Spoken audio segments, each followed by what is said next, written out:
All right. Welcome to the This Wasn't Working edition of Track Rats. Waiting for the Mangler to join. Hopefully he'll be here soon.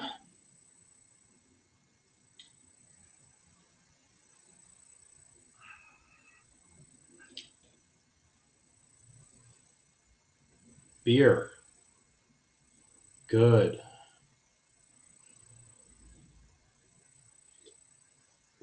We have 6 people right now, and they are going to see the most uninteresting ad lib until the Mangler shows up.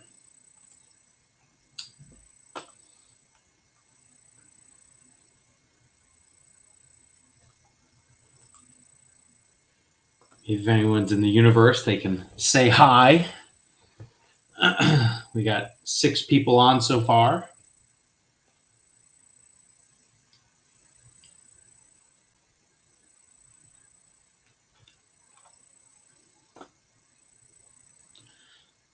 Thank you, Dave Vera, making this podcast more compelling. Hi, Phil Trotta. How are you?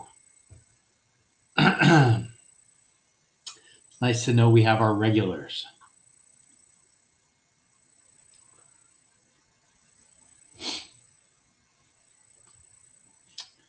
I think the Mangler is lost. Hi, Brian Davis.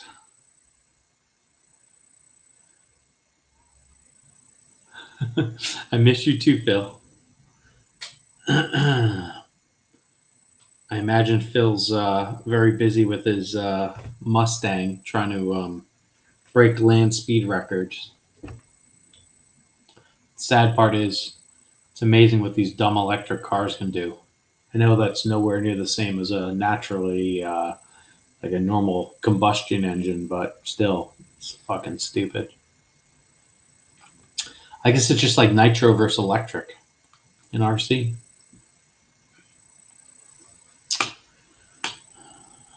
Mangler seems lost. Oh well. Maybe I should call the Mangler. Let's call him.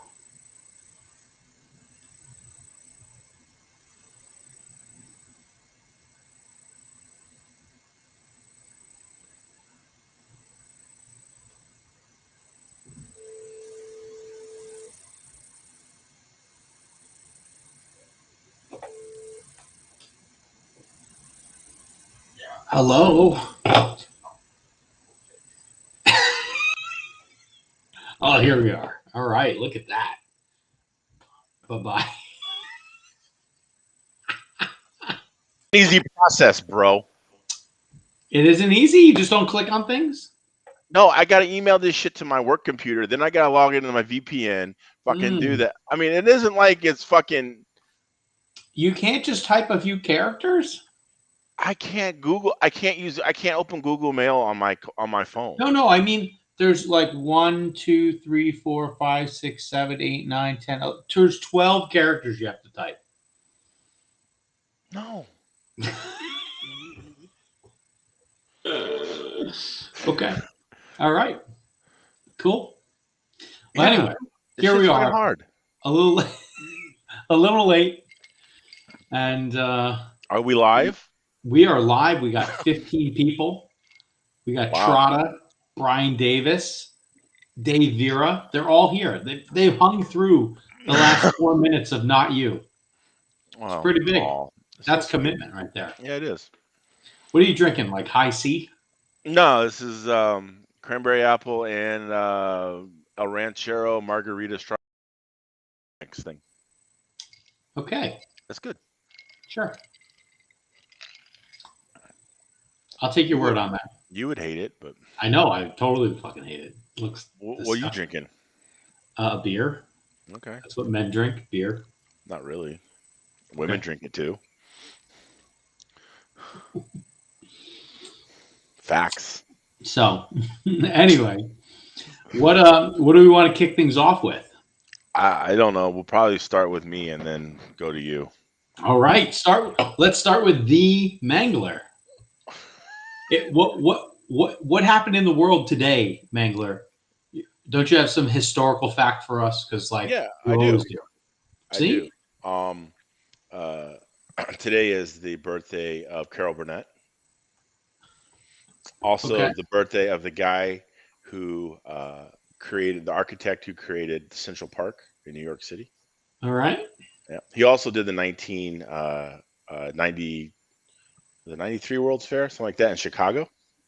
Okay. He also created that, which coincidentally I've learned today through another source that there there's a in Chicago during the time of 1893 in the World's Fair, there was a rampant serial killer going on. Oh yeah. Yeah, he was Was killing his people. last name Cider? No, and Oh. but yeah, so everyone was so wrapped up in the World's Fair that they didn't realize that there was a serial killer let loose in the city. Hmm. And there's a book, I don't remember the name of it, but anyway, sounded really interesting. I'm sure you could Google it and look it up. What else happened today? Oh, today in the 1950s, they started the trials for the polio vaccine. Okay. Yeah, so that's science. Oh, and born on this date was James Audubon. Okay. Of the German Autobahn. No, Oh. of the Audubon Society. Oh. All right. He So was he also, wasn't a really nice guy though. Florida man, meth smoking Florida man attacks mattress in jealous rage.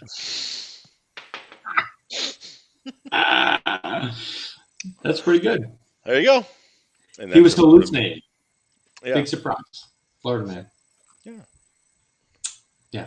All Oh, right. today's National Pretzel Day too. Pretzel Day. Yes. That feels big. Yeah. Shrimp Scampi Day is on Friday, by the way, if you want to know. I'm sorry, what? Shrimp Scampi Day? Do you have a calendar for this? No. And then tomorrow, actually, if you're really for the folks that are in Denver who could take advantage of this, it's Gummy Bear Day. Okay. National Gummy Bear Day. Which, if you're going to eat gummy bears, Harbo is the only fucking gummy bear to get. The rest are shit. You can fucking fight me on this if you want, but it's true. Yeah. Okay. So I think we should move on from that. Andrew Mallory.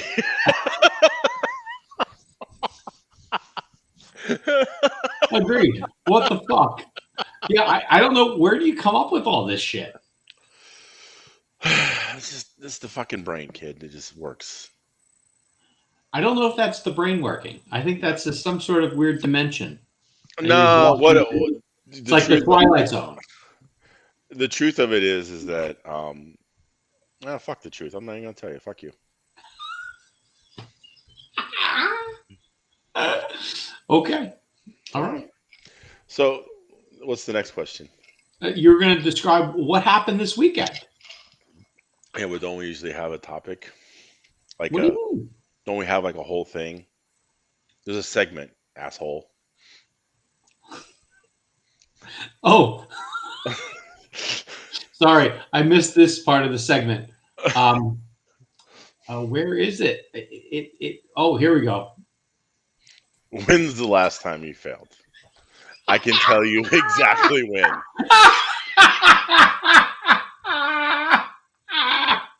It was Q2 of my 17.5 heat on lap 17. That's very specific. Yep. Did Alan Hall beat you that lap? No, so on lap 16, I had moved within 3/10 on a TQ run. In lap 17, I proceeded to hit the sweeper and blow out.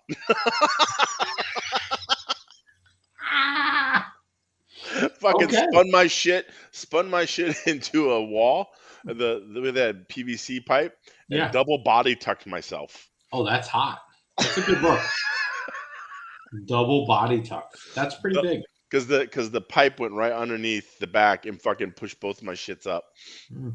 Yeah, double body tuck. Hmm. Yeah. So yeah. You just turned in just a little early. I mean, I was getting those sense, kid. You know, I was. Was it the announcer's curse? Like they said, Mangler. No. You know, you were just feeling it. Yeah, I mean, I had puckered it about 4 or 5 times already that run, but I was like, I was just going for it. Yeah. And yeah, I finally got it. Okay. All But right. hey, this is the good news. I was within 3/10 on a Of TQ run. TQ. There Yeah. you go. That's So not a failure right there. no, I mean Like, it's improvement. yeah. We had a I round of probably would have ended up about second overall, that give would or have been take. better. Or Yeah. a TQ could have been, you never know. But Yeah. yeah, that's kind of where it would have been. Like we had seating in Denver Yeah. on Friday, like about 3 o'clock. And I was pretty much like, well, I could either seed poorly in stock, maybe, or I can make my car flip off the track. And I was like, let's make this motherfucker flip off the track. Yeah. And I ended up like seating in the top 8 or 9, whatever it was. You still did And 8. You still were 8th. and the reality was I put in my best 3 consecutive like in the last 4 laps that I did or some shit like that, which doesn't make any sense because my shit was flying off the fucking track for the first minute and a half.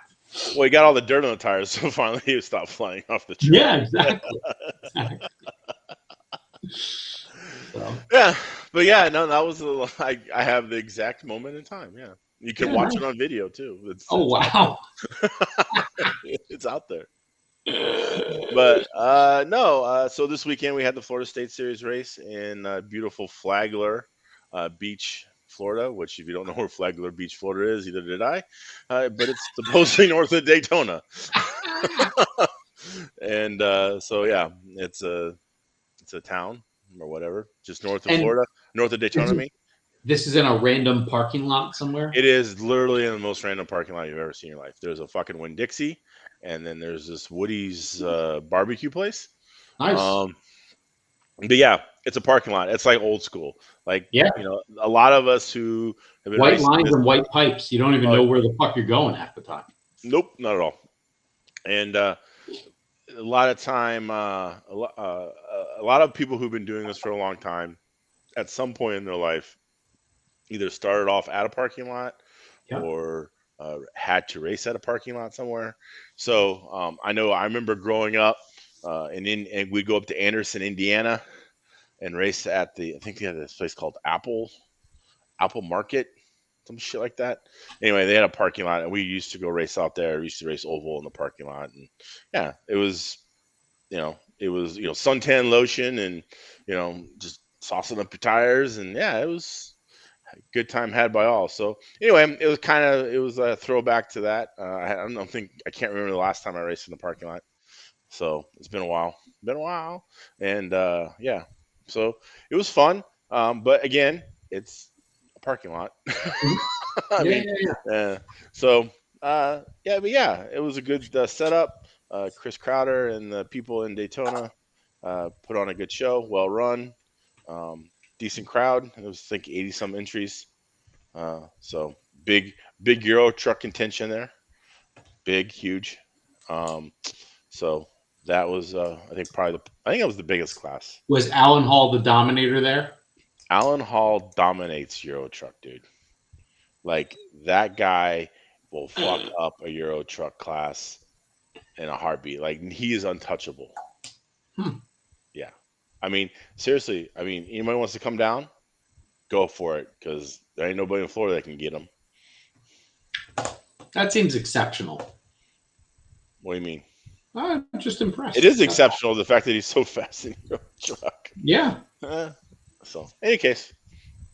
But yeah, so I ended up, I think I qualified because of my blowout. I ended up 4th in 17.5, finished 3rd, and then in mod, it was just kind of a struggle, but there was moments of greatness. Yeah. Yeah. Saturday, I left the track really good. I was right kind of where I needed to be. And I was like, okay. And then Sunday came around, and it was not quite the same. So what changed? I don't know. Could be the track, could be the tires. Can't really say for certain yet. Yeah. Yeah. You feel like you put another set of tires on and it was just like rut-row? Well, yeah, yes and no, because you run all new tires every run. So every run? Yeah. You guys are fucking not messing around here in Florida. Holy fuck. Well, 2 qualifiers in Maine, fresh sets, kid. Okay. Wow. I mean, you're gonna go. You're gonna fucking sit at home. I don't know. I was just wondering. Wow. No, we have no self control, so we're just totally fucking each other. But yeah, Yeah. All yeah. right. So Yeah, I and mean, it's nothing like it's not like it's a set of 12 scale tires. It's $25. These are probably $40 a set. hmm, 130. Okay. Yeah. So you don't need tires every run to finish third. Fuck you, Lane. Yeah, you do. Yeah, you do. I do. All right. So fuck you. Okay. And what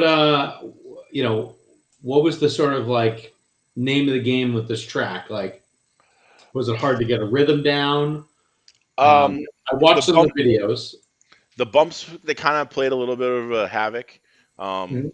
There was a couple areas that sometimes it caught you, sometimes it didn't, and so there was a little bit of that. Um, we were all kind of really fighting. I think about everyone was kind of like, "Oh shit, my car really turns a lot today than it did versus Saturday." Huh. And it wasn't more like it wasn't that we had like less grip. It's just that the cars were just more sensitive on the wheel.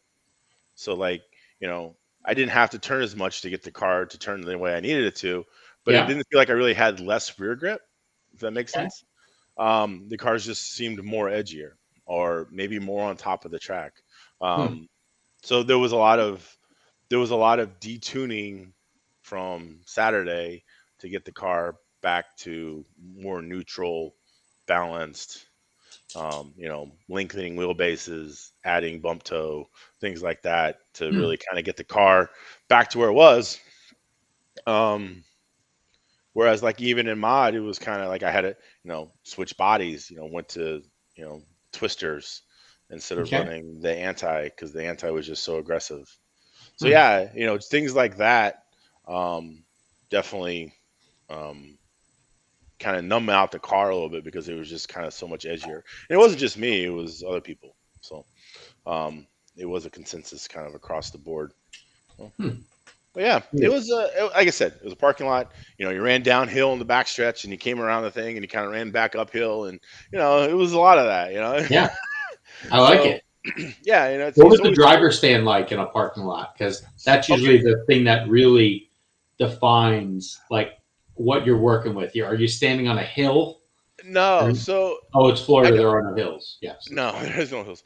So it, I told this is funny you bring that up because there was Vera, and so I was talking to Vera. I'm like, was there some motherfucker in 1992, 93 just pumping out driver stands down here in Florida? Because there's literally, let's say a dozen. There's a Mm-hmm. fucking dozen driver stands down here that were built since 92, 93, and they're all the same way. They're all in a trailer. They're all fucking metal fabbed, for Mm-hmm. wood floor. I mean, it's like some dude just was like, "I'm building driver stands. Who wants one?" And like, I Okay. mean, and like we're gonna pull this shit around, and it's gonna be Yeah. it's gonna be made out of a trailer, so we can just kind of move it around wherever we want. And there, so Valkyra, the one it looks just like the one of Valkyra. It's the one of Huh. Valkyra, the one there. The uh, Coral Springs has one. Fucking, um, I don't know. Fucking everywhere's got one. I mean, I don't know where they get all these damn fucking makeshift driver stands at. But there was some dude in the '90s just pumping these fucking things out like they were his job. I swear.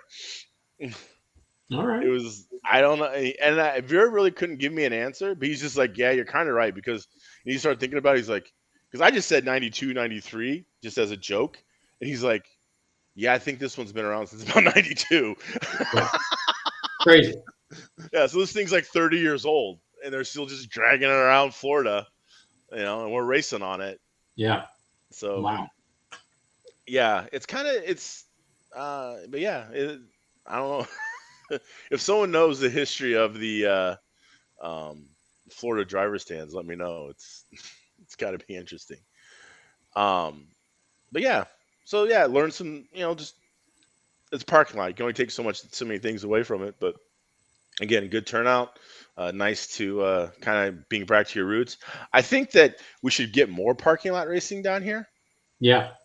I mean, take for example, like Michael's Hobbies, right? They're in a Hmm. mall. They have a parking lot. Why don't they hold fucking parking lot races? They're too busy making money. But how could you not? This is the great thing about the parking lot. There was so many people that would just show up and just, hey, what's this? Or what are Yeah. you doing? Or like, where can I get one? Or Hmm. you know, oh, this is cool. How about this? This is how you. This is why all the Funster classes there are so big Yeah. because it's attracting people who are getting into the hobby and Funsters, And that's and great. that's great. And the thing is, you would think a place like Michael's Hobbies, who's in a mall and says, here's a track, and like, where can I get one of these? Oh, go up here, fucking next to the fucking, Radio Shack or whatever. I don't know. Like, are they still in business? I don't think they are. But anyway, next to Mrs. Fields Cookies, there's Michael's Hobbies. You can go get you one. Pure One Import. I don't know. There's another place that's out of it. Jesus Christ, the only stores I know are out of business. But yeah, this mall's got everything. But yeah, you would think somebody like that would do it. So Yeah. Well, hey. calling you out, Michael Bruce, build a Yeah. track. Because that's what he needs. Well, You know, he's got like 15 employees now. they want to be selling things, not wasting their time running races. Oh, one day for like you could do 4 races in a year, and you probably make all the money back with people just going there and buying shit. Maybe he needs one of those driver's fans and they're just fresh out of them. Dude, they can pull. I mean, I'm sure. I guarantee you, we could find one that's been fucking stored in some dude's field for the last 15 years. All it needs is Possibly. a little bit of wood, a little touch-up paint, maybe some new brakes. We're good to Yeah. go. Done. Yeah, pull All that right. fucking thing around anywhere. I believe you. But yeah, So, I guess one of the things I'm always kind of like conflicted with, and it's people who are like, the track changed, I'm going to put a new body on. I don't know. I don't buy that. Um, why? I'm like, the track changed. Let's change the car. Right. I don't know. That's my own like minor bias with things. Like I feel there are I totally get that certain bodies feel like giant band aids at times, and there can be a subtle difference between this body or that body and how it behaves. But like if you think about a fucking touring car, it has so many things on it. I guess it's easy to go put one $25 or $30 piece of plastic on it versus another $30 piece of plastic on it. But like you could just add like 3 shims. Wouldn't it do something similar? I don't know. But this is my own just terrible bias right here. Yeah, it is. And no, it doesn't because like it's kind of like it's the way I see it is it's like it's a setting that can promote or inhibit consistency. So whereas like if you do a shim change or more of an adjustment on your chassis, that's going to change the overall handling characteristics. Whereas a body can also do is just either improve or to take away and can just add consistency. Because it's kind of like you could run back in the day, you could run an IS 200, right? Mm-hmm. And you would be very aggressive and very on edge, and yeah, you might run a tenth or two faster off time, but you're going to blow out a little bit more. Whereas you just put a Mazda on, and you could just run the same lap time forever, right? So it's kind of one of those things, and that's what switching the body for me this weekend was doing. I was faster on other bodies, but in order to run the same lap time over and over and over again, it helped by going to another body. Okay. All right. So um, And yeah, I kind I of like feel like I kind of like to try different bodies at the beginning when I first get there to say, oh, I like this one, I don't like this one, I like this one, I like this one, and just kind of narrow down and focus on one, and just that's all I'm going to run. But inevitably, sometimes you get to the point where like, well, things have changed enough, and I've made enough chassis changes that they're not making a big enough effect. Let's just see what this does again. yeah. Because maybe I don't know. I feel like this also happens a lot in 12 scale. Like there's people trying bodies like crazy this week at Mile High, and like the two newish bodies that were in the pits was the Black Art 009 low downforce version, and then the Black Art 010 version, which I think we lovingly called the AMR Pussy Lips. Anyway, because it looks like that's what it is.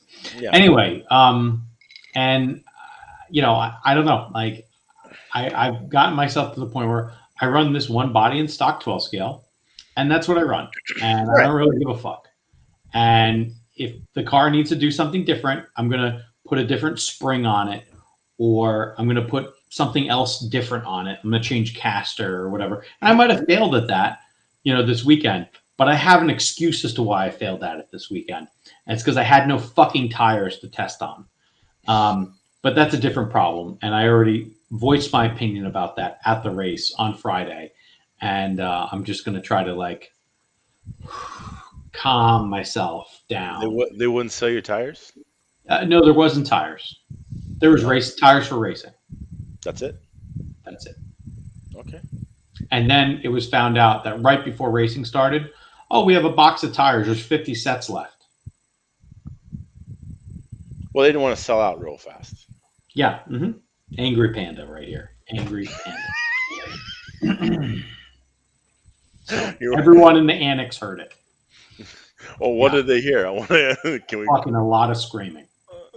So, are you fucking kidding me? Yeah. It was not good. Anyway, but that happened. But again, it to me, it feels like one of these things where, especially, depending upon what you're limited by, you got to know, just fucking run what you know and just do that. And I fully agree. There's a point in time when you do that, and then there's a point in time where okay, I've made 15 chassis changes and I'm still fighting the same whatever it is.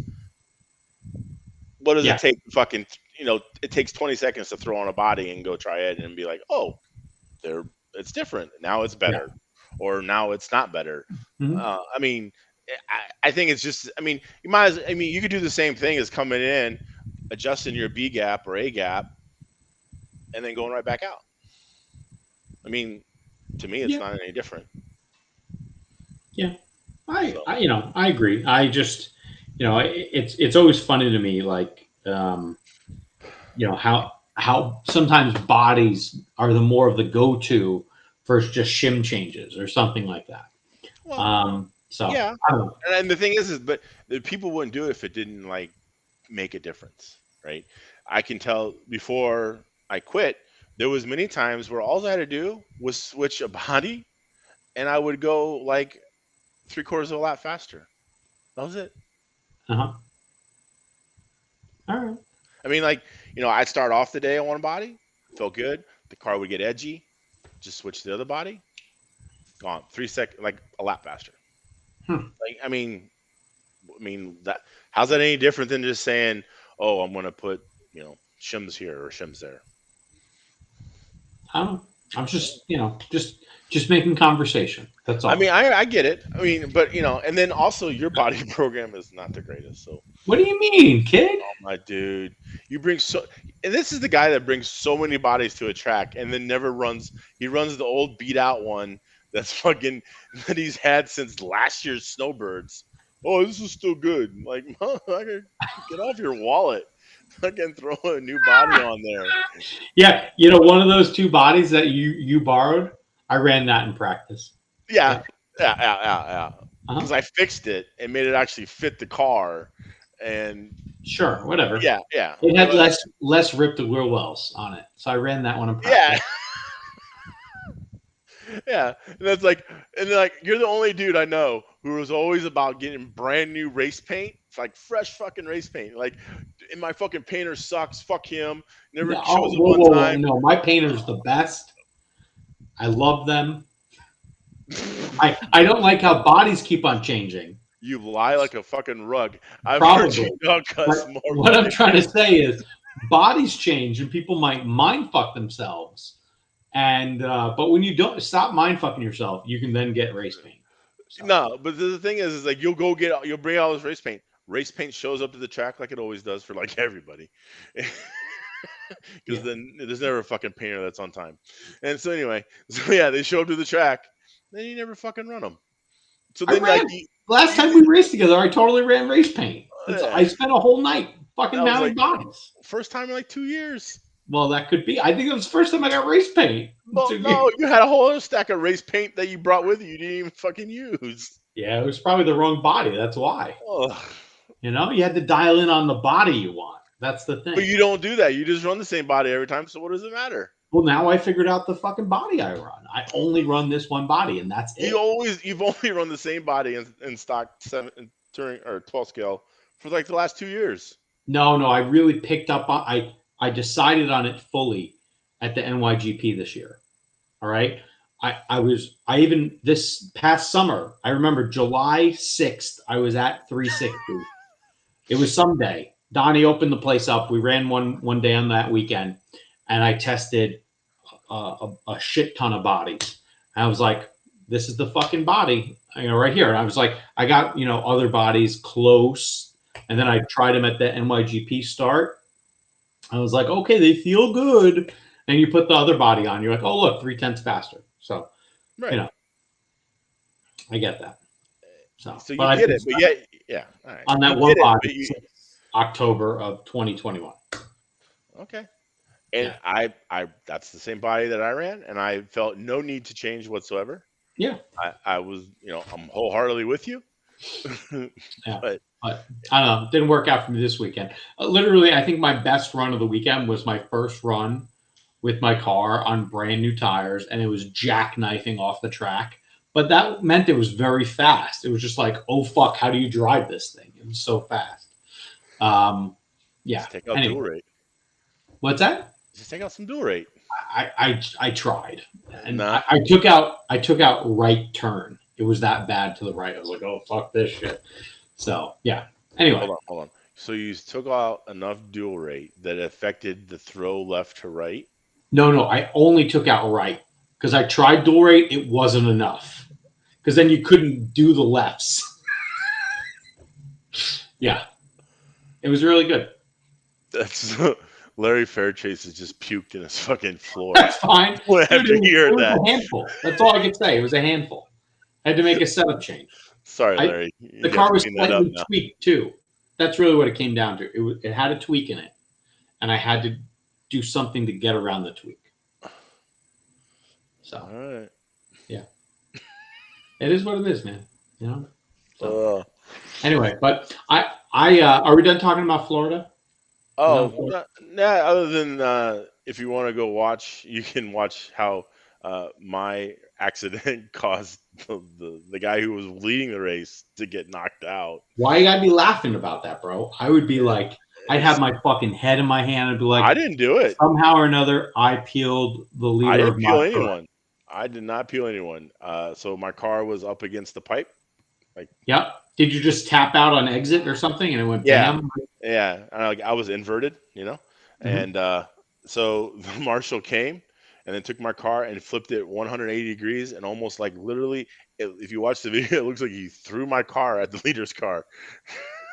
It was fucking. So you were like a terrorist for Felix Law. I was like the terrorist weapon. So poor Felix just got the bad end of that one. Marshall's a great guy. The marshal actually who did it, he's like, this is how great a guy he does. He actually does. He introduces RC racing to disabled veterans and to help support veteran causes through RC racing to help get them involved in the hobby and sport. So the dude's an amazing guy. Just to fuck up in marshalling, and it just life happens like that. But can't fault him. We've all made mistakes. We've all done a shitty job marshalling. You know what, bro? We've all stepped on a car or whatever. He's not marshalling your fucking car anytime soon. He's like, no, like he gets what he deserves. Well, I mean, to be honest, it did take him like 4 minutes to get there. But oh my god! I kid. Yeah, you don't kid. Yeah. But nah, it was just one of those things, and so yeah, poor luck to Mhm. Felix, and so Dave Vera gets another fucking win. I bet Vera was happy. Anyway. Oh, he loved it, So yeah, but yeah, so if you want, I can't remember. I think it's WRC something. What's the name of the website? The the guy who does all the videos.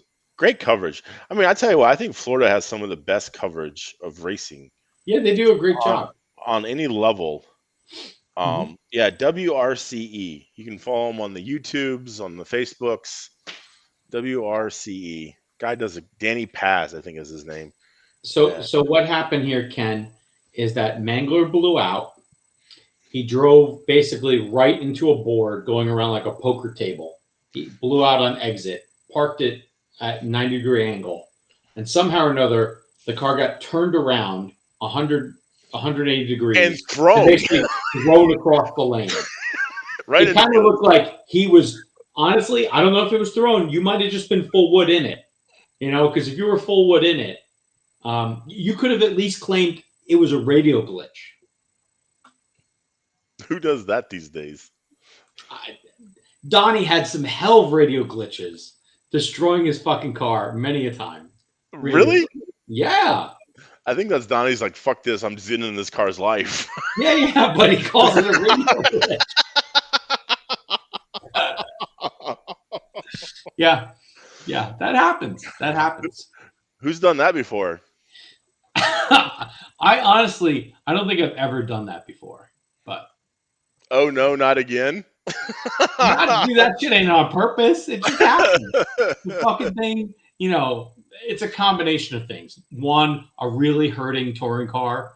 If anyone had to ever drive the T3 2010 touring car, oh my God, that fucking thing was dog shit.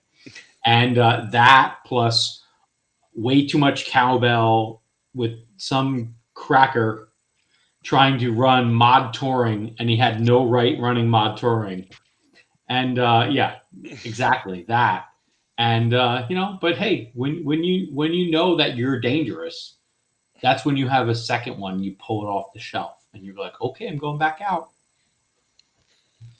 So anyway, yeah, I remember we were practicing. It was one of these like 36-hour, 72-hour practice sessions we had doing oval, right? Where you've run 17, 30 batteries, I don't know, 20, 30 batteries, and you've run the exact same time within, say, 6/10. So like if you ran, just say you ran 5401, right? yeah, And you run a 5401.6 or yeah, 54 flat 0.8. You were within 6/10 one way or another of a one, and you did it for 30 laps, 30 battery packs in a row, and you're just like, you can't get any faster, and so you're just like, fuck it, I'm just going to end this car's life because that way I'll have to actually fix something or change something or whatever, and he just fucking nutted it right into the wall. And like you just start over because at this point you've done everything you could seemingly possibly do to but make. did you put a new body on? No, you dude, an oval doesn't work like that. Like it does not work. I swear to God, one year I mounted, I can't tell you how many. It was 6 to 10 bodies, all within 100,000ths of each other. Uh-huh. All of them. I mean, every body was fucking meticulous. I mean, within 100,000. And the only body that was worth a shit was this one that fucking looked like hell. Like it was all flopping, and the fenders are fucking broken, Yeah, and like it looks like one of your bodies. yeah, exactly, bro. That son of a bitch was 3/10 faster than like anything, and it was just like, oh fuck. I mean, I was like, why did I waste all my time and effort on this? And I just throw it over the corner and just but yeah, it doesn't work like an oval. It's kind of like fucking stupid. Dude, a 10 scale oval is a fucking 4-minute dyno pull. It's ridiculous. It's like, you want to make the world's slowest dyno, it's called a 10 scale oval car. All right? You want to see the result? Well, fucking prep your car, run for 4 minutes, try to not fuck up, and that's the result. That, it's stupid like that, but it is what it is. Yeah. So yeah, I agree. I partake in the stupidity for years. Yeah. So anyway, that was pretty much my summary. Like I said, great event, ran well. F-Zero races are always great, fun to be in, fun to hang out. We got one in another month down in Punta Gorda. Where's that? Uh, Punta Gorda is just north of Fort Myers, Okay. south of Sarasota, All Port right. Charlotte, Punta Gorda area. I feel like, forget me not knowing where anyone in Iowa lives. I don't know where all these little towns are in fucking Florida, bro. So they're on the coast. It's either west or east. That's about it. No one does anything in the middle. well, there is Sebring in the middle. I know that, but that's Yeah, about but we it. don't race there. Yeah. So Joaquin DeSoto actually was there over the weekend. He was running his Tesla around the track. Tesla? Oh, Yeah. at Sebring. Sebring, Okay. yeah. I was trying to figure out in a parking lot. I'm like, how's he getting around these pipes, bro? Is he throwing the e-brake? Tesla's got mad steering, yo. Could be. It probably can crab walk. I do mean, some an shit. electric touring car. That's his new electric touring car. Mhm. But yeah, but no, the new Tesla. Yeah. Yeah. But no, he was out at Sebring actually. The only people that go out to Sebring are people who actually race real cars. That's it. Okay. It's fucking hot out there, man. I guess. I don't know. I've never been. I'd like to go. I'd like to go for the 12-hour, but I've just never gone. So. Yeah, and that's interesting. Like half the time that place doesn't even register on my brain that it exists. Yeah. If I lived that close, I would go to the 12-hour for sure, 100%. Really? Yeah, it'd be like a big party. It'd be great. So come on down, we'll go. I think we should. I also think I should show up earlier and go to the Daytona 24-hour because it's always right around the time of birds. It is. I fucking never show up. And, my dumbass will probably be at 360 instead, trying to get some fucking practice laps in before I show up so I don't look like a no-talent ass clown. I might just look like an ass clown, not a no-talent clown. Yeah. So the problem with the 24 hours of Daytona is historically it's a little chilly. And it's also 24 hours long. Well, that too. That's my attention. That's kind of in the title though, so you're fucking taking the surprise of that one away. But it's typically a little chilly. Yeah. A bit nipply. Yeah. Yeah. So usually a little rainy. Mm-hmm. I think this year it was like almost freezing, and these motherfuckers are out there. Yeah, that's fucking terrible. I tell you what though, GT7 now they have Daytona as a track this thing. Yeah. I really like racing around Daytona as far as a race goes. Yeah, you like the bus stop? It's fun to drive. Oh yeah, I kill the bus stop. Oh yeah, you slay bitches. Yeah, I own the bus stop. But yeah, it's a lot of fun. Yeah, I hear you. I like that. I mean, the layout's not very hard, but I mean, the only really hard part is coming off the banking into turn one. Yeah, trying to decelerate. Yeah, that can get a little squirrely. But other than that, I like it. It's a fun race. The last couple of races they've had there, they've been fuel mileage races. So yeah, trying to save fuel in a online car is not always the easiest sometimes. No, that sounds terrible. Sounds like a 4-minute dyno pull. I don't know why you do that. Hey, you have a whole rig and setup. Don't even fucking lie. I know. Anyway, so yeah. All right. Well, that was the State Series race. And what was the attendance at State Series, roughly? About 80 some. 80 some people. Entries. Okay, 80 some entries. All right. I believe. Yeah, I don't think we quite broke 100. I mean, there's always that contingent of people out there. Well, I'm not going to a parking lot. I can't. My car. Why would I put a $2,000 car on a parking lot? I'm like, motherfucker, because it's just a $2,000 and it's just a goddamn RC car. It isn't like it's a race. That's why. Yeah, exactly. A race. Exactly. If motherfuckers can race belt sanders, we can race your little car around a fucking parking lot. You saw that on Facebook too? That's awesome. That's the stupidest book.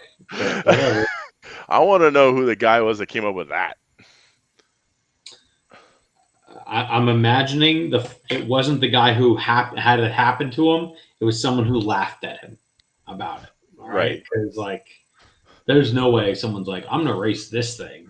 Well, it came down to like, there was just two dudes with fucking butt cracks on a construction site going, well, my belt sander is more powerful than your belt sander. And Yep. they're like, well, let's fucking do it. Like, I want the Yeah. DeWalt. I got the Makita, Yeah. it's like, and let's do this shit. And then, I totally get that. Anyway. so, speaking of some controversy. Yes, I love that. Before we get into your thing, It's my so favorite. I've heard some story that the woman who won the 20K at the No Prep Drag Race, Yeah, had a special battery underneath her little ace bandage. dude, we saw that shit. It was Yeah. covered up like a motherfucker. Apparently, Special how? Like 17S special or 15,000 milliamp. okay. So it was essentially, I think it was like a custom made battery that had like two batteries put together, kind of thing. Sounds good. So I don't know if there's any. I don't know how true it is. This is kind of like, this is what I've been told, kind of thing. Yeah. So, but yeah, both you and I were like, "What's up with that? Like, that doesn't make sense."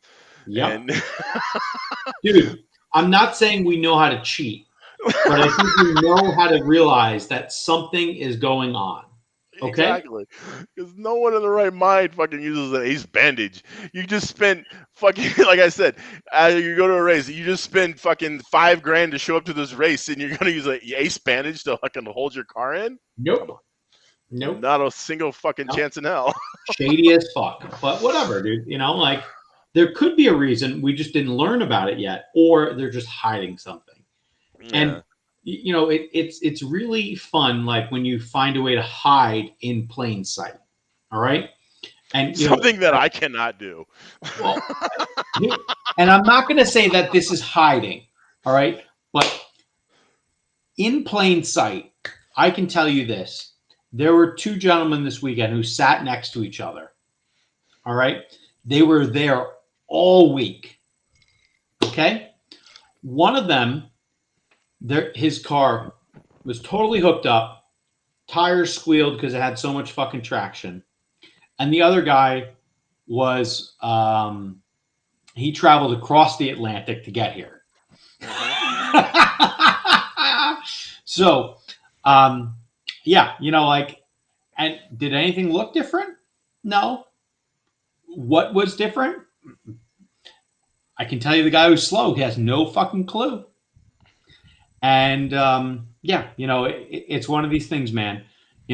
Every once in a while you find someone who just fucking puts it on, not just one person, but everyone. And you're like, what the fuck just happened? Right. And this weekend, that was Kevin Hebert. So congratulations, Kevin Hebert. You out-fucked everybody. Just banged people out. All right? And his car had so much goddamn grip. If he lost, you would be like, there's something wrong with him. Because you would have to turn into the sweeper and blow your car apart 3 rounds in a row to lose. Because it looked great. It fucking had grip. It turned, blah, blah, blah. It did traction roll a few times. But again, I think you need your shit to be on the brink of traction roll to be fast normally. And so, yeah, it was interesting. But Mod Touring, it was owned, not by the X4. It was owned by Hebert and whatever Hebert was doing. So congrats to Kevin Hebert on his TQ and win, because he fucking crushed people. Good job, Kevin. Yeah. I don't know what. I know Hagberg doesn't know. And, I know what found some grip in my car this weekend, but it wasn't that sort of grip level. Right. And, yeah, it was definitely interesting. So since you've led into it, you're at Mile High.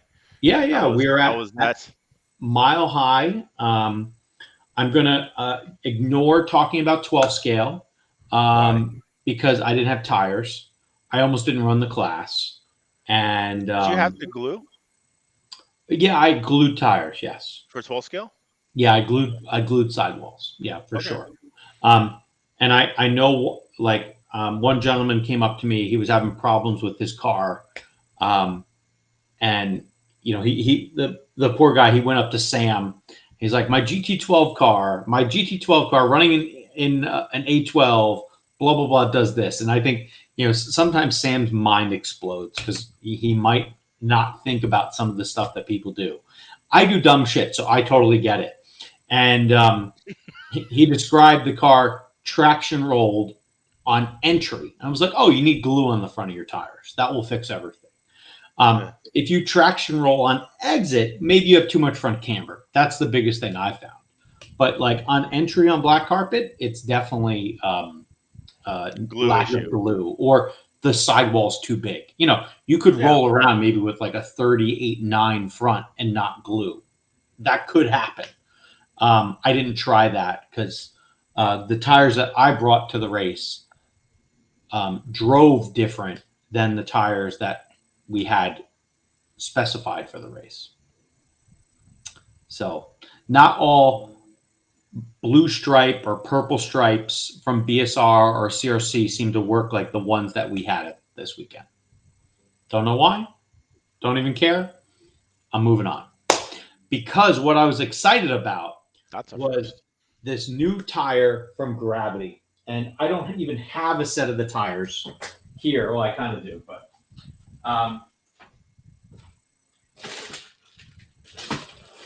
is everyone else as shocked and amazes me that he actually wore pants at home? No. It is not the tire that uses this rim. Okay? Yeah. It's the new tire that's like a 5-spoke or whatever. And it has a different insert, and the tire is actually about 5 grams each lighter than what we ran at Carpet Nats. Okay. And tires, they could save touring car on road on black carpet. So don't you think, couldn't this be just unique to Mile High? The only reason I know it isn't is because Eric Anderson at Apex Hobbies in Murfreesboro, Tennessee, says he's been running that new tire, not this one, the new tire, without glue at his track. And it has what I would refer to as punch yourself in the dick grip. Right. So, whatever, Denver, unless it snows or unless it rains, the humidity is very low there. The highest I saw was maybe 23% humidity. And I was trying something different. I ran a carbon touring car this weekend, and I didn't glue tires. On Sunday, I could have probably glued tires. It might have went better if I did, but I didn't. And, so basically we were doing Rocket Round, which, again, when a track keeps on changing, is pointless. You're right. Basically, I think most people did their fast run round 2. Thankfully, I was in the A sort. No one was around me, and I just drove for 5 minutes, and I qualified 8th. Right. The car was good enough. I just drove around. I didn't have to fucking let anyone by. That's almost perfect conditions. All right. Right. And what that really meant, though, was the car was fast enough where the leaders never caught me. And so, because I had not the best run first round, I was basically too nice to some people, letting them by early. And I should have just held my line for, 4 more laps instead of letting them by early. But I was like, well, I haven't really done this in a while. Let me just, give some people some respect. And so after the first round, I was sitting 15th or something, and I needed to put a run in. So started last on the grid. I didn't short start the guy in front of me, but I went pretty quick and ended up with an 8th, and I never went faster than that run. So third round. How many rounds did you guys run? We ran 4 rounds. I'm trying to remember what round this was. Yeah. So you ran one on Friday. 1 on Friday, 2 on Saturday, and 1 on Sunday. I thought you guys ran 3 on Saturday. No, I wish. It's not the Halloween race. So Sunday was super busy. Right. And but yeah, and AAA mains for 2 classes, right? Yes, the 2 classes I ran, but I couldn't run all triples. I had to leave for my plane.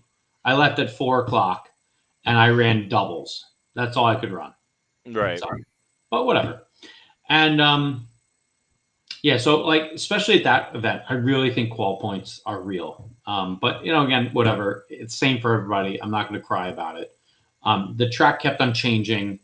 It was interesting, like when the track was live and like people were running practice on Friday, grip went up. And then the second qualifying happened. And like not even there was a difference between the 3-minute seed rounds and then the like longer normal like qualifying sessions, either 5 or 8 minutes. Like grip was high in the seed. And like my shit was traction rolling off the track like crazy. But I did that on purpose just to make sure I was like, I'm gonna put this thing on kill and just fucking hang on.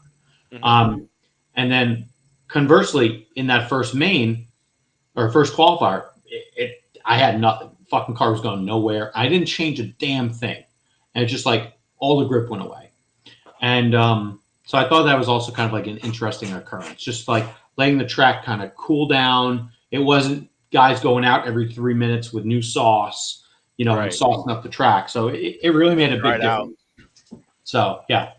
And, but yeah, I felt like I tried a lot of things this weekend. There's a few things I didn't try. So I have like a really short list of things I didn't try yet. I kind of wish I tried hard springs on the Awesomatics. I put PSS on the Awesomatics. I did 15% all the way around. I don't think I've ever done that at a carpet race. It went from making flip off the track. No. The rear. No. Huh. What would make me flip off the track? So we were running stupid stuff. Like my front camber was 2 1/4. So hold on real quick. Let's define we. Is this just you doing your own? No, I'll describe who did what. All right. So from a camber perspective, I ran the same camber that Mockler did. Okay. He ran 225 in the front and 250 in the rear. Okay. Big camber. All right. I later, for round 4, I was like, well, let me detune this thing. I took camber out of the car. Motherfucker just slid around the track. Right. I went from like basically traction rolling off the track to sliding around the track. So it was a real fine balance, like where the cars were good or not good. And the PSS thing, this is some like little doodad that makes the spring progressive. There's 3 options. The kit has a 0 PSS. The part number is ST69-00. So I put ST69-15 on, but I did it all the way around the car. I probably could have put the 25% on the front, which is what we normally do for asphalt. But we normally don't run the 15 in the rear. That's like not a thing per se. And the car went from basically sliding everywhere, where I had to because honestly, I'm sitting up there running practice. They have this thing where they also run a club race. So on the Thursday, you can run a class, and I chose to run stock touring, just to get used to it. All right. And so I ran some stock touring there, and I was like, I want my car to turn more. And I'm like, is it just because I run 12 scale a lot and like it's not turning a lot? But it was also the fact that the car was sliding a lot. I was having problems controlling the slide. So when I finally got rid of the slide out of the car, the biggest thing that helped me at least get a feel for the wheel was running a lot of screws in my top deck. So on the front of the Awesomatics, you can put 3 screws in the back and 3 screws in the front at the top. I've never done this before. I've only run 1 screw at a time. And like the screws are A, B, C from the front to back. And then center to the back, it's D, E, F at the rear. And so at one point in time on my Awesomatics car in the front, in stock, I had the A and the C hole tightened down on the thick top deck. In mod touring, I had the A, the B, and the C hole on a hard top deck, just to get me more like feel on the front of the car. And mod touring, like you have to slow down. It's not like stock where you can just go full pin Yeah. around the sweeper. So you're hardly ever traction rolling off the sweeper, although you can. And I did have occurrences in like maybe warm up of round one. I traction rolled. Right. Hebert also rolled in round one in racing though. He did it like on second lap or something. Gotcha. And yeah, so spent a lot of time with top decks, which was interesting. Never ran the 2 or 3 screws ever. That was like one of the bigger changes I would do. Also, Did like you try the one-piece deck? I didn't. We pulled it out. There was so Mockler showed up, and he had another friend from Germany. His name was Thomas, who was there, and Thomas had ran it on Wednesday or Thursday. I didn't try it, but I was thinking about trying it. But talking with them, they were like, "I don't think it'll have enough front grip." So I didn't try it, and we all lowered our camber links. Camber links was pretty big of a change, but the top deck was huge. I thought the thick top deck, a lot of screws in the top deck, the PSS thing was huge, and then I started the weekend off with the front 3 screws of the motor mount, and then once I went to the PSS, the car on exit just like pushed like crazy. Right. So I then went to the rear 3 screws. And I've always found that to like cause the thing to almost oversteer on exit. Mm-hmm. And then EA had told me that, whether it's him or Mockler or somebody had suggested just running the center screw. And so the center screw in stock was very interesting. It gave a lot of rotation. And I did my fastest run, round 2, with just that center screw. That was the one change that I had made. Compared to, I also did other changes, but, like I think that was the one that was most memorable going into that run. And, so a lot of different things this weekend. That center screw thing didn't work in mod so well. It seemed like, or at least Sam didn't like it. I had it in my mod car. And hell, one of my runs in mod, I was only, maybe off of Hebert, I was many tenths off, like maybe almost 4 tenths off, because he was fucking crushing it. I think maybe he would do a 9.2, and I dropped like a 9.6. Maybe it was a slow 9.6. So maybe I was a half second off on hot lap. The difference is his hot lap would start at the beginning of the run, and my shit would be, 4 minutes into the run. But anyway, let's just be real here for a minute, okay? And all the real fast laps, they're up front. They're not at the back of the run.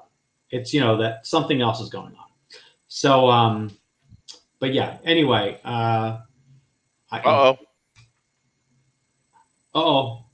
We lost the Mangler. He's done. So, anyway, hopefully he'll come back. But, yeah, to me, it was interesting, doing a lot of different tuning, trying to get grip into the car. It was an interesting challenge, and then trying to balance that with not flipping off the track. So to me, it was interesting. But the whole fact that we didn't have to do didn't have to glue front tires, that was amazing. It almost seemed like new tires, they sucked. The older the tire, the better everything was working, which again is a little weird. And I don't know. Hopefully everyone can actually see us out there on internet land. I think we just lost Mangler. It's saying that we got 25 people, so I think people are there. The other thing that was going on this past weekend with the carbon fiber chassis, I never ran an alloy chassis, but a handful of people had both types of cars with them, and they switched from alloy to carbon. And for the most part, I think it worked out good for them. The carbon car, for some reason, was really, really, really good in the sweeper. And some people's alloys cars didn't go as well through the sweeper. I know my mod car was alloy. It definitely didn't go so well through the sweeper. But even like in 21.5, I could see people and their stock cars not driving the sweeper as tight, not like running it as fast. And I thought the carbon was pretty good there. But I could also see my car sometimes basically getting through the corner, and then I could see it like basically twist very quickly, like it was um, about to traction roll.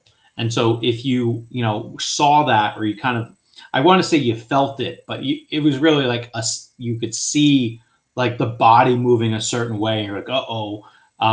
If you lifted and kind of like just backed out of the throttle a little bit, you wouldn't fly off the track as hard, or wouldn't fly off the track at all. But it was like it almost got to the point where grip came up, and then the car was really screwing itself into the track.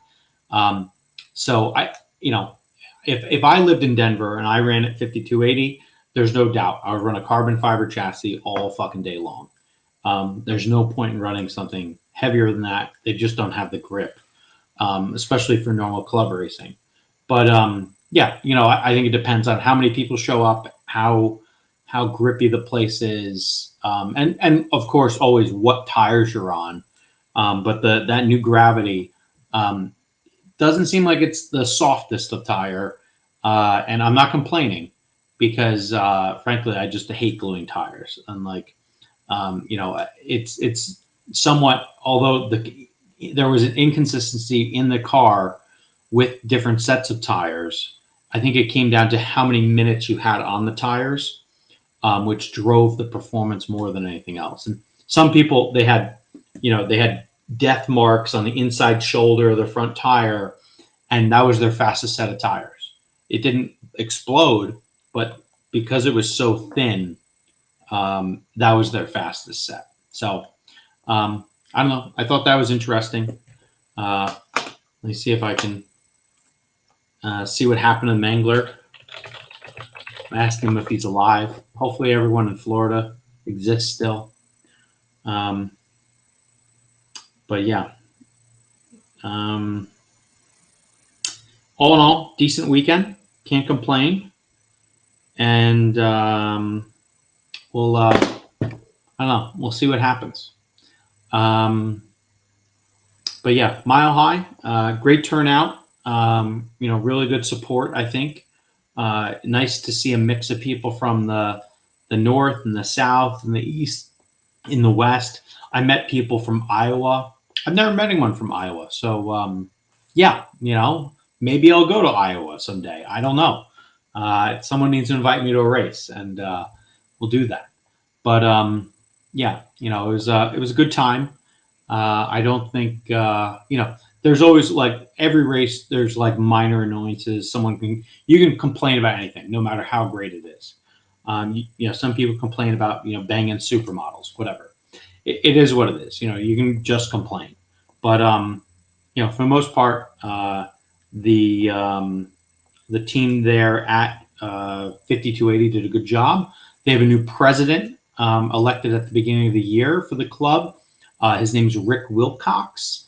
Rick's been in the hobby for a few years now. His kids also are in the hobby with him. Rick's a real avid racer, seems to really like the hobby, so that's great. And Brent Klingforth was also massively involved in the race. Frankly, to the point where he was giving up his own racing just to keep the race program going. And, that's commendable. It's never fun to see that, per se. I always kind of feel bad for the folks who are trying to hold the race and run at the race. They should somewhat know what they're getting themselves into. But, yeah, it's still commendable, and we appreciate the effort. So I think Mangler could be dead. Hopefully the rest of Florida is around. But yeah, there was that. And then we talked about Hebert being very fast. Oh, whoop, Mangler's back. Hi. Technology's the motherfucker, huh? Or at least batteries. Yeah. Power plugs, huh? I thought I I had saw you doing this, and I was like, oh, it's probably gonna die soon. And it had zero, like it was instant dump. Like, it was like one of those batteries that you just fucking run and then like Uh-huh. it's done. Like there's Yeah, no like, felt like a mod oval car. About well, 3 seconds too short of the line. uh, Wasn't making it. it was like, yeah, Greg Honeycutt used to do this at Sandhills all the time. Where I think that's the story where we like say the number was 54 laps, right? Huh? That motherfucker would go across the line and run a 54 dump. So like the last lap was like Yeah. 6 seconds, where no one else in the fucking building could only go 53 flat or 53.01. Yeah. This motherfucker every time would get just across and then dump. Hey, it was just like, he can wave to the crowd, you know? yeah. He was on a lap of his own. Yeah. It didn't matter. Yeah. There's So, something yeah. to be said about that, you know? And, Well, but yeah. Greg Honeycutt spent many an hour and day at Sandhills. So, yeah, if there was anybody who was going to do it, it was going to be that guy. Yeah. So, yeah, he like lived there. All right. Well, I was just like kind of trying to promote the great work from the club, and they have a new president. His name is Rick Wilcox. You probably, we Yeah, talked about the Wilcox Wilcoxes last time. So he took over from Mario Fico. Fico was in the building. He had his life partner Brian Wynn there, and it's at least his racing life partner. And life mate. Yeah. Oh, and what was really funny last week, you were talking about some guy who jumped out of a plane, DB Cooper. Yes, I knew who that was. So apparently DB Cooper is Scotty Ernst. Did you know Scotty Ernst jumped out of a plane? Hijacked a plane and jumped over in the 70s? Apparently. Dude, I could see Scotty doing that. No, I couldn't. Yeah. But it was interesting. So like as he left, he's like on the tone. Yeah. So anyway, for folks, most everyone I think would know who Scotty Ernst is. I hope so.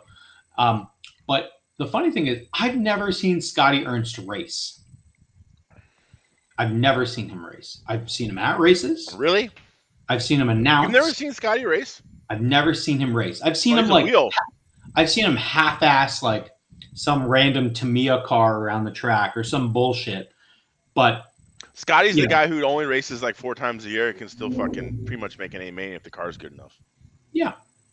And so he ran stock 12th scale and GT12. Mm-hmm. He did make the GT12 main. Yep. Which is pretty good. There was like 20 people there. Yeah. And what was funny, and I gave him a little bit of harassment about this. They had an hour break on Saturday between round 2 and 3. And in my mind, if you can give a break between a round during the day, that is the best thing you could do. All right. Because the worst thing that can happen to you is like you have maybe a rough practice, a rough qualifier, and you're like, fuck, I don't even know what I'm going to do for this next qualifier. I might as well just start drinking. Right. So it was really funny. In that hour, Scotty was out there track ratting the fuck out of that place. And, Art Screamo was doing the announcing, and he said something like, man, you're Lex Tylering this track right now.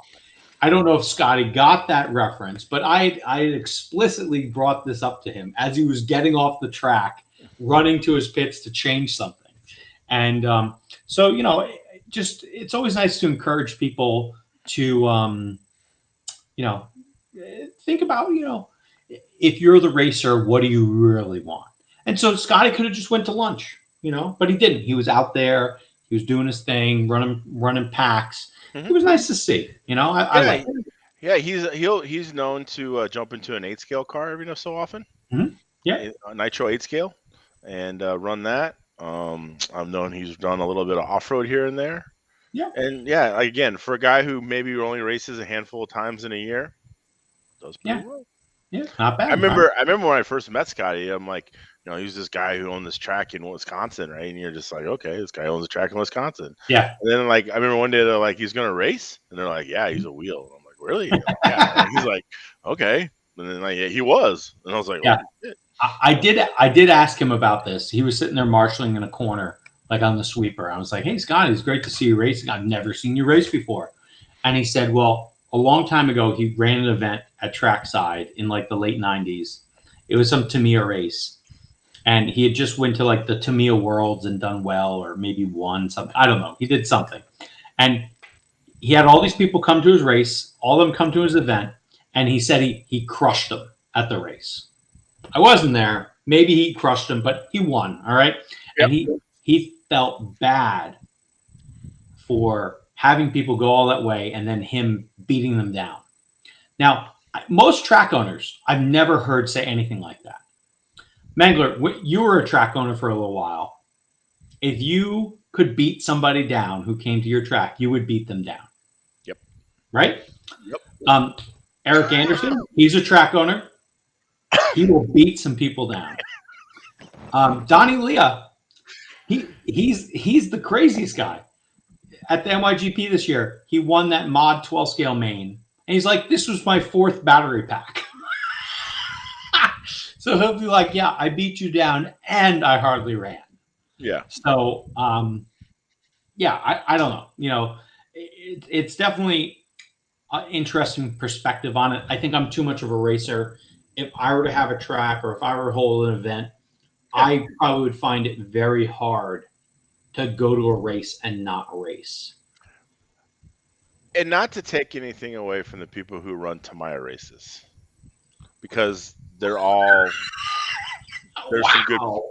But I've seen some Tamiya races, yeah, and they're not the same crowd of racer. And I think you can even agree with this. Yeah. People who show up to TCS races who race only Tamiya cars, you're like, who the fuck are you and where'd you come from? Like, I've never seen you race before, but something shows up. I've never seen you before. Yeah, there's like, why aren't you here every weekend? They're like, yeah, I live down the street, and you're like, what the fuck, man? It's like, why don't you come out and race? Nah, but like, you throw a TCS race, dudes just come out of the fucking woodwork. Well, so that's kind of what I'm like saying. A free race. Well, I will say that. Seriously, if that's all it takes for people to come out is a fucking free race.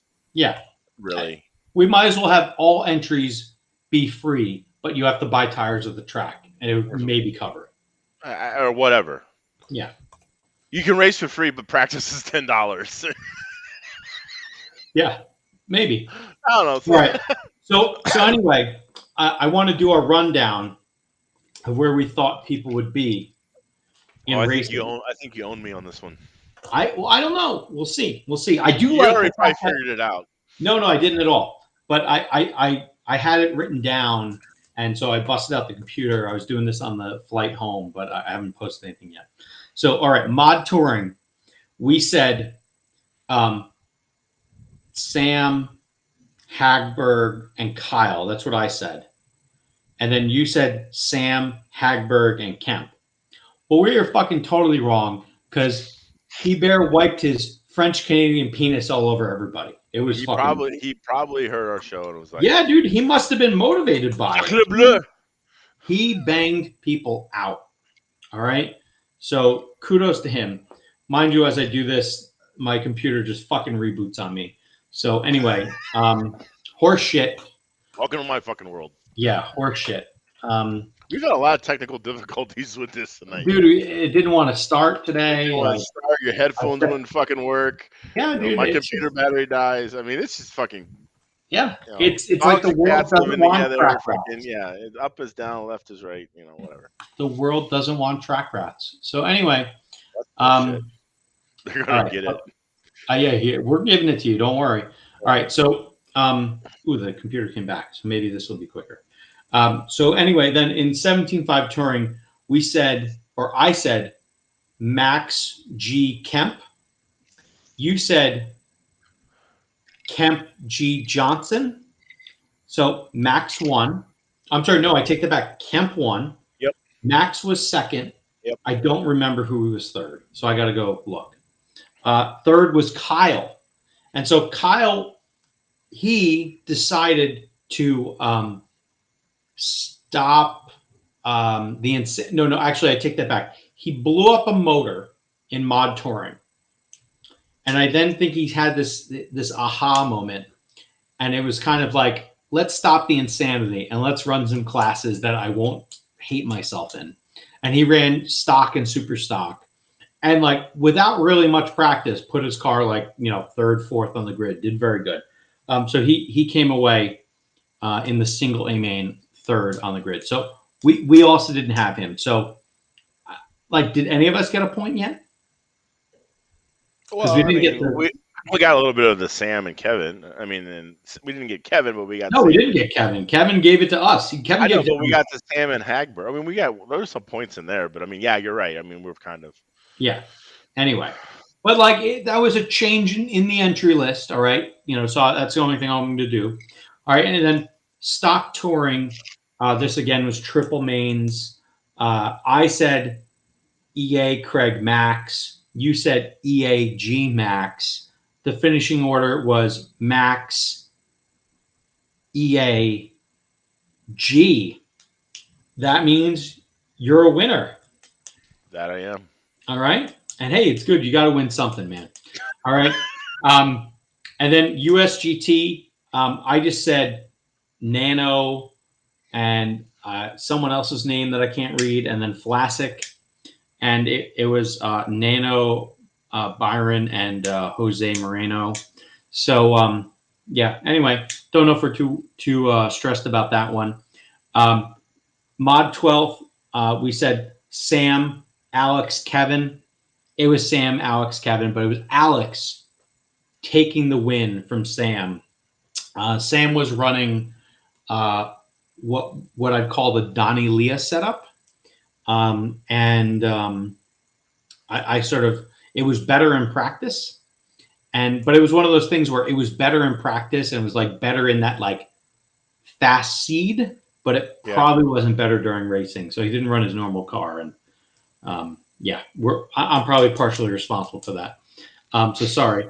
Anyway, and then 13.5, we said, or I said Dixon, Wida, Vanner. You said Dixon, EA, and Max. And it would have been that finishing order, but EA sent himself off the track. So it was actually, he just sort of rocketed the board, kind of did what you did. Yeah. And it just didn't feel right. So it was Dixon, Max, and Fabio. Fabio with a really good run there. Proud of him.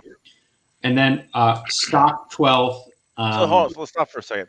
Yeah. So I know Max isn't here to speak for himself, but you were there. How did Max like racing 12 scale on black carpet? Because he's never done that. And so this is a new experience, I know, for him. Oh, yeah. Was he, a lot of Shiza and... Oh, he was total Shizer until Sean Rayfield helped him with his car. And, they came up with the strategy for tires, and, we showed him how to glue, and, basically... Was he going to try to run without glue? I think he did, yeah. And then Rayfield took over his car kind of like as a car mechanic and made it happen. So okay.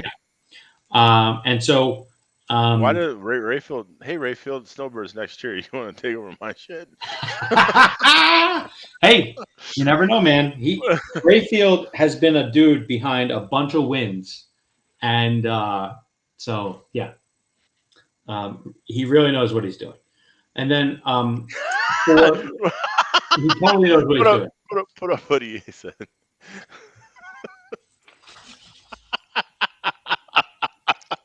Yeah, there you go. Pretty much. Yeah. Hey. I wish I would like to go to Europe and then get a pit bitch. I don't think that'll happen, but it happened. Anyway, so then hold on, you never really answered the question. So did he like racing on our carpet? Did he find it much different? I mean, the dude just finished third at the Euros. Yeah, I was laughing at him. I was like, hey, look, you can finish third here. Oh, that's fucked up. I know, isn't it? You're welcome. And if EA didn't crash, he would have finished third here. All right, it's the reality. So, but he nothing really notable, or no, he is. It was noteworthy. Like, we were paying attention to like how his car was and how he was driving. Max is full commit. Like, he goes into the corner and he doesn't like roll into it in the wheel. He's just like this. And in touring car, you could totally see it. Like his car basically go max lock, push, and then catch and turn. Mhm. And he was doing the same thing in 12 scale. And, you can find a way to make that work. So, whatever. Okay. Yeah. I know he's always said he has a unique driving style. Yeah. It's maximum. That's what it is. So, Okay. but I did think I talked him into, hopefully the next time he shows up in America, I said, hey, I don't care what you're doing. You need to run a mod touring car. And I think he's thinking, like reality is like, he's like, I can help at races. We can help build up better setups, blah, blah, blah. I said, hey, you ain't going to figure out any setup for mod touring car unless you run a mod touring car. All right. Yeah.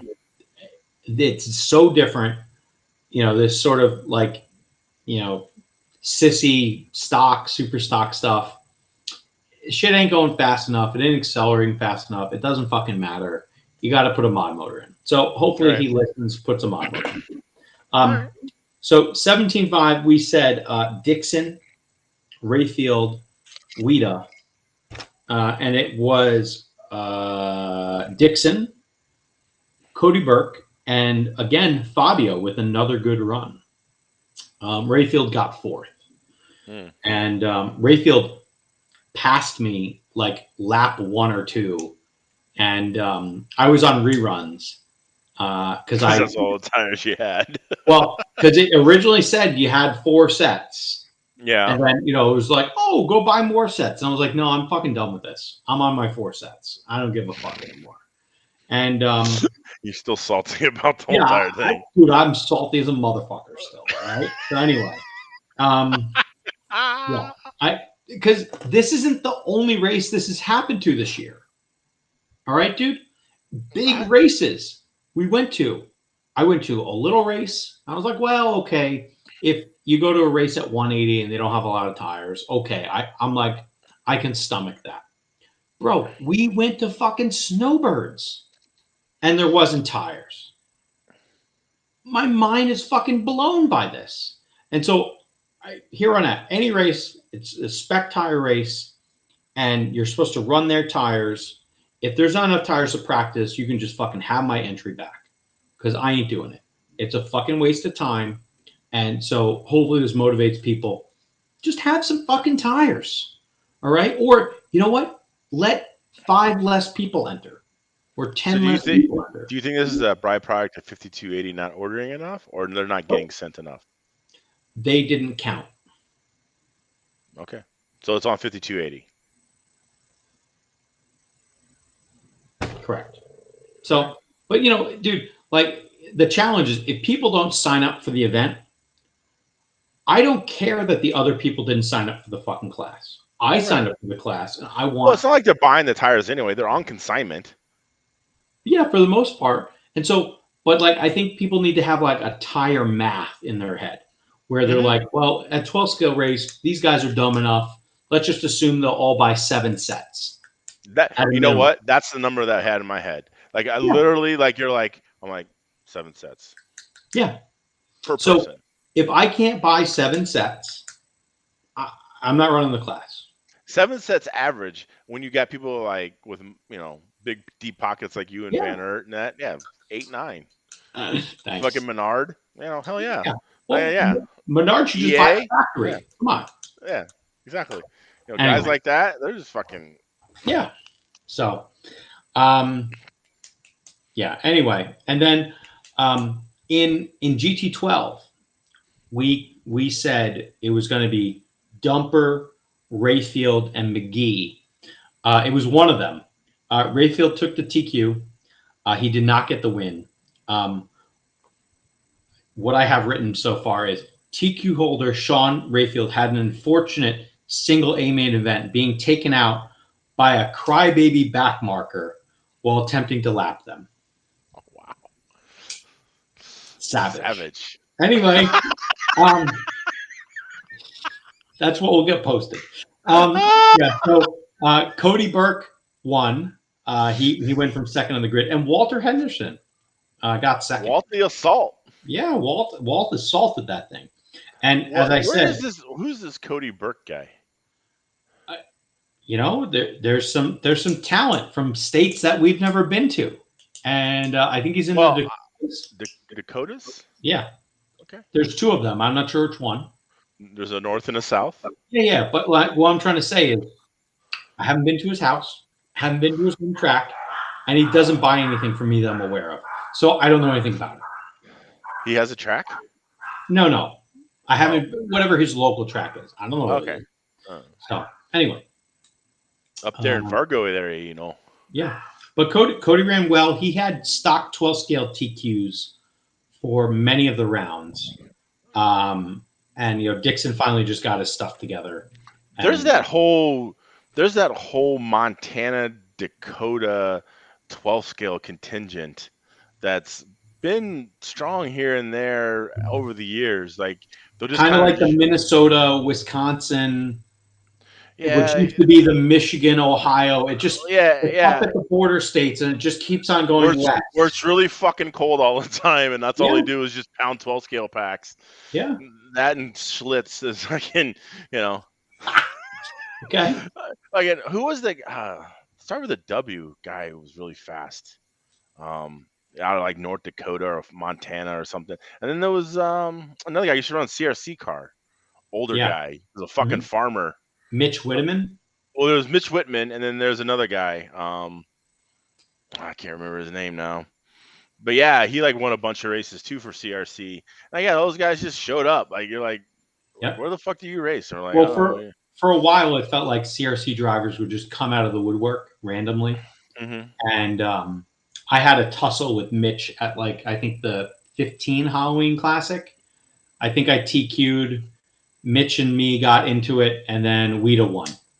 I was like, oh, great. Another win for Weta. Randy Gross. There it is. Yeah, there you go. Yeah, Randy Gross. That dude was fast. He was like, yeah, I got to go drive a combine later. Whatever, but man. dude could wheel a 12 scale. I imagine you got to have a steady hand with that sort of thing, I guess, So the only thing I know about combines comes from Son-in-Law. fucking the Weasel Dude's fucking movie. It's the Pauly Shore. That was it. Yeah. He drives the combine. Yeah. Oh. Any movie with Pauly Shore, that's probably the end of the video right now. We can just close it. No, we're good. Oh, you got company? I think I do now. Yeah. Oh. Yeah. She's witnessing to the shit show that you do every Tuesday. Yeah, exactly. It's good. That's awesome. And now you're embarrassed. Like I gotta go. Not at all. I'm very. I'm one with this. it. I can't share and then this. This is what someone's defense is.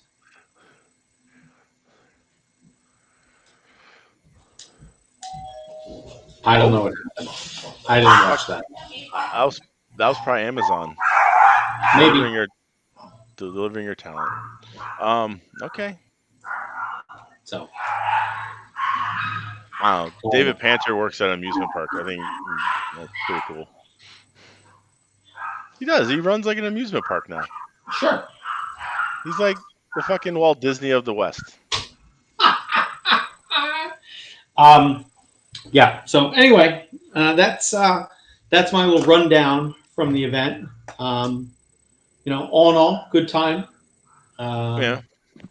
I would have liked to run. I never thought I was going to run a AAA or whatever it was. And when I saw that, there was opportunity to, I was like, oh, I'm going to get in. I'm a squirrel and to get these nuts. And he left early. I at least, made those races. So, here's a thought to you, Mangler. I think you were like, enjoy the B main in stock touring.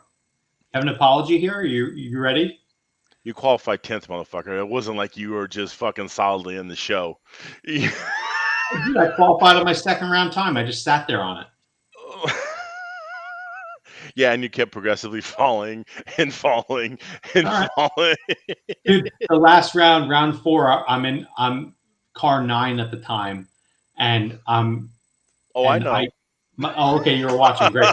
So anyway, I roll out, and it's going okay. The car's not that fast, so then I start pushing it, and then what happens? The traction rolling, and so in the sweeper, the car is just sending the fuck out of itself, and yeah, and but like I was sitting there looking at the scoreboard because they have this really nice like scoreboard, like it feels like you're at Wrigley or some shit, and you can kind of look there, and either you're getting marshaled, and you can just scan to the left and be like, where am I? And you can be like, hey, is anyone seating themselves to 10th?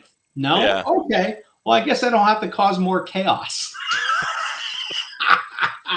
Because it's not like people haven't done that before in the past. Yeah.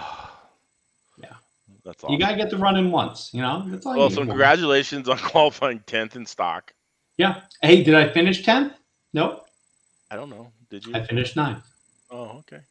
Yeah.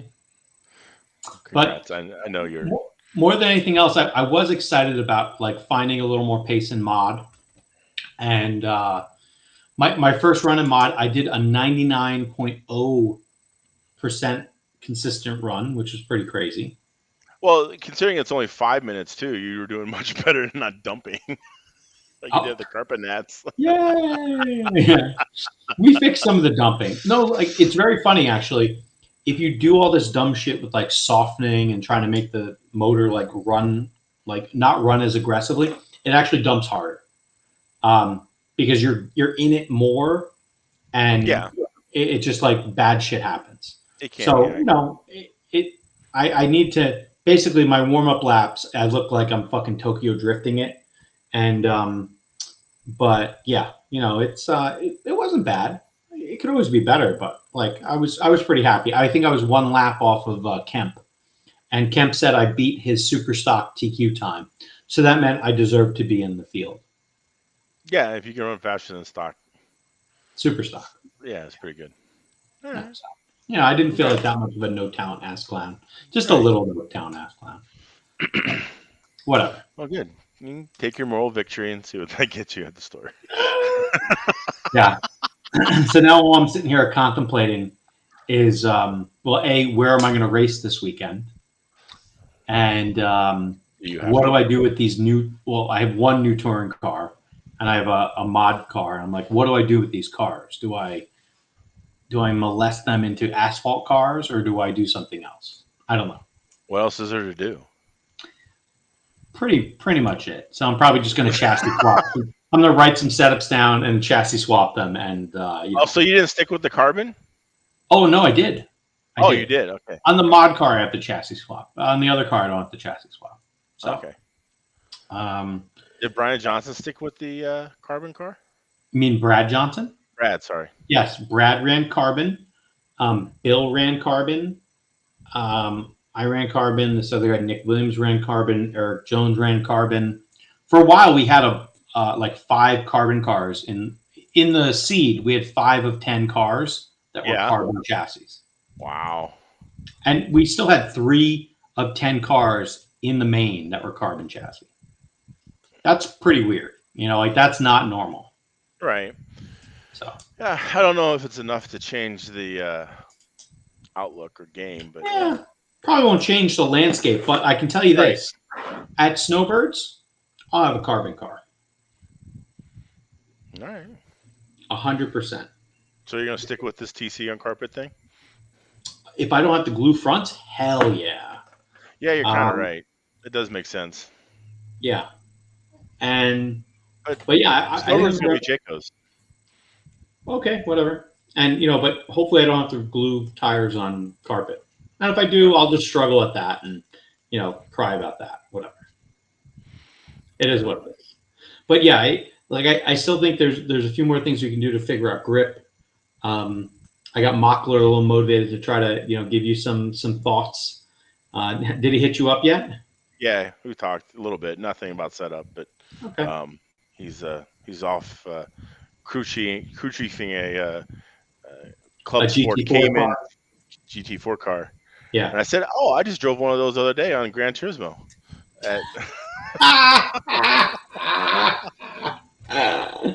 Yeah. I gave him my Red Bull ring time. He said they'll see if they can beat it. Okay. because they're going to the Red Bull Ring. Yeah. So Yeah. Not a bad thing to do. Hang out with old guys who got lots of money and cars. Whatever. It's fine. hey, I would do it. Yeah. I mean, shit, why not? Yeah. Yeah, if I had the time and the ability, yeah, why not? Yeah. Exactly. Nothing wrong with that. Did you And, watch the F1 race? Oh yeah. And the sprint race was pretty good. I didn't get to see that. No. No, I didn't get to see that. You should watch the sprint race. Yeah. And I know one, but Max off the line, like it just didn't hook up. Whatever happened, like clutch didn't work, something. yeah. So he fell back to second, and he put a pass on Leclerc that was pretty good. And there was a lot of like decent racing, I thought, in the sprint race.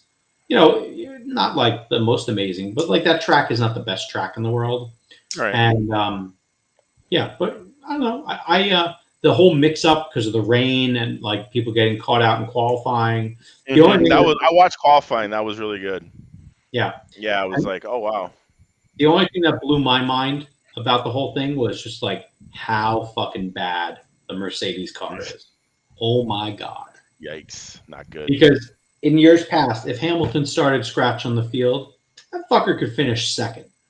No problem. All right? He got lapped. He got lapped. His ass was in like 14th. Yeah. Dude, they are driving the fucking Haas of 2021 around the goddamn track right now. But the other funny part was, actually, it's kind of bullshit to say that because his teammate finished like 5th. Yeah.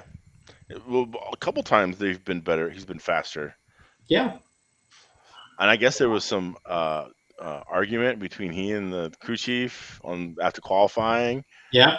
Yeah, I don't know if you saw that. Nah. Oh yeah, they were getting at it a little bit, and I'd be pissed off too. But so there was that, and then but McLaren, they're back, kid.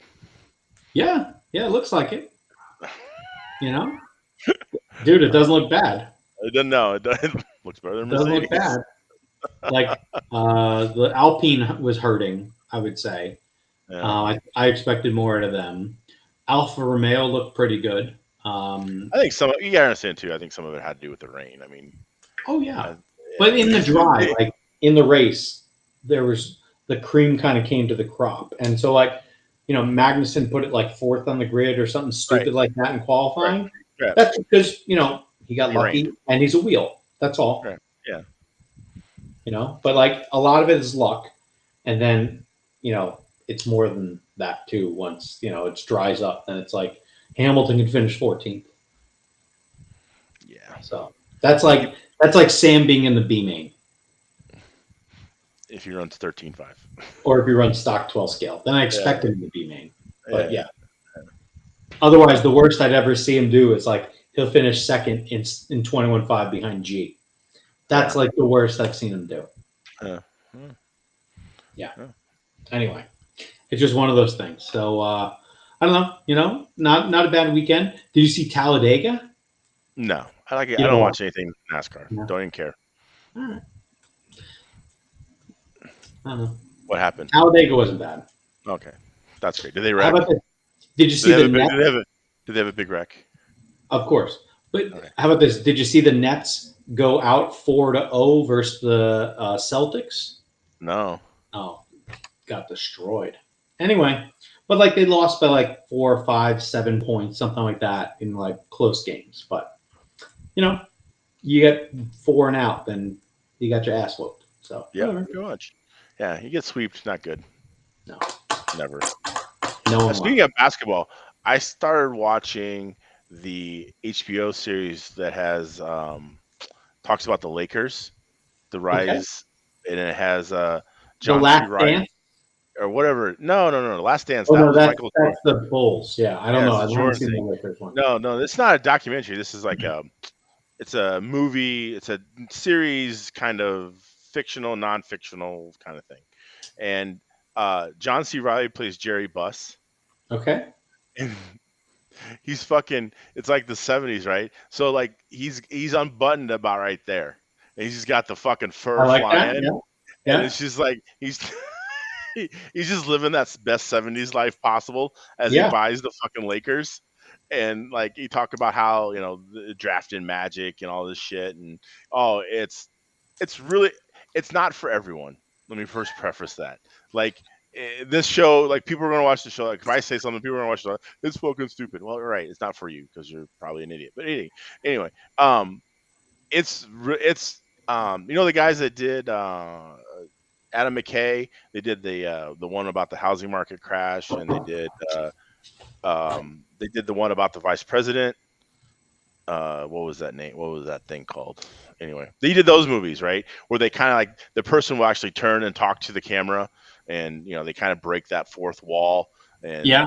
yeah. So anyway, Adam McKay, he's kind of part of it. Anyway, it's a really entertaining. Got 70s stuff in it and all that, and sex, drugs, rock and roll, L.A. NBA players. So yeah. It's pretty fun. And I've only got like 3 or 4 episodes in, but it's a nice little ride. John C. Reilly. It's on HBO. Netflix? HBO. Okay. John C. Reilly fucking kills it. Oh, yeah. That dude, that dude, he's awesome. So yeah, they talk about, how they were going to get Jerry Tarkanian to be the coach of the fucking Lakers, and how the mob stepped in and like thwarted that happening. They're like, no, the Tark is staying here in Philly. He ain't going to the Lakers. Interesting. So, yeah, it's really it's supposed to be based on true life events, but there's probably obviously there's some liberties taken, but yeah, I recommend it. It's good. And the thing is called Winning Time: The Rise of the Lakers Dynasty. Yep, that's it. No, all right. So I imagine it's a little different than the role he played in like Talladega Nights. No, yeah, I mean, so I like John C. Reilly though. He makes me laugh. Yeah, he's good. But yeah, it's a good show. I would I recommend it, but again, it's not going to be for everyone. Which is fine. All right. I also saw that Everything Everywhere Someday. Is that Chinese movie? Oh, fuck. I wish I could remember the name of stuff. Yeah, I didn't see that. It's good. Okay. It's like a Marvel movie. I have no interest in those. Huh? I can't handle them. Why? I've seen Spider-Man too many times. I'm good. Okay, well, this isn't Spider-Man. But anyway, it's got action in it, right? Okay. But it's an A24 flick that is also kind of like a Marvel movie, and there's a multiverse and everything. What's A24 mean? It's a movie house. They make movies that are kind of like kind of independent.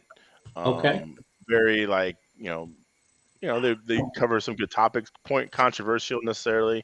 Yeah. Not necessarily controversial, but hard hitting shit. Real life. Was there any jive in this movie? Jive? No, probably not.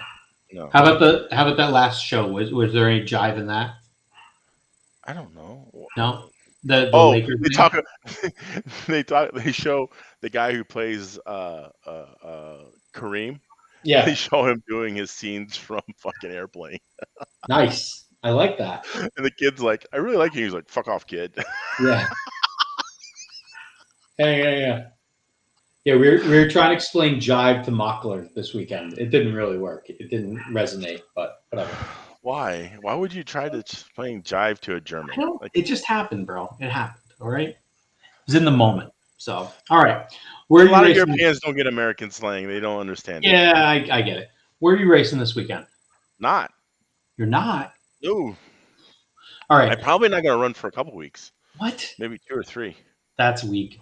I got 2 options. I'm either going to drive 4 hours south, practice on carpet, and then drive back 4 hours north, or I'm going to drive about 45 minutes north, bring a tent, pit outside, and run on AstroTurf. I think the weather will decide what I do. Why would you need a tent? Because you're outside. And it rains randomly here. Oh, so like you just couldn't have like a little easy up thing. Yeah. Easy up. That's what I meant. Tent, easy up. Oh. Well, no, there's a difference because the fucking tent. Okay. All right. Okay, Brokeback. I get it. I just want shelter. Well, you had me confused, like you're gonna go fucking camping or something. Yeah, I'm gonna go pitch a tent, eh? It's gonna be beauty, eh? You hoser? Jeez. Yeah. Fucking no. Well, I would say probably go the 4 hours and stay indoors. But Yeah, I was thinking that too, actually. So, yeah, I don't know. Because when's the asphalt track run? I hear people are practicing there today. Why don't you start getting that shit ready, kid? Well, because I was talking to your dumbass right now. Well, it's beautiful right now. All right, well, let's can this shit. It's only fucking 5 o'clock there. I like that. Yeah. And it stays so light here. Dude, we had 14 hours of sunshine yesterday. 14 hours? Yeah. We haven't even got to the longest day of the year yet. I know. We got 2 more months. It's crazy, dude. 14 hours. Yeah, dude, we're really north. It's like stupid. That's a lot of practice. Yeah, but I don't think the track's good until, whatever. It takes a little while to get it out. So, but yeah, I don't know. We'll see. I got to go practice some touring car too. There you go. So, but all right, man. All right. Next week. Sure. Same bat channel. Always. All right. Take care, guys. Thank you. Bye.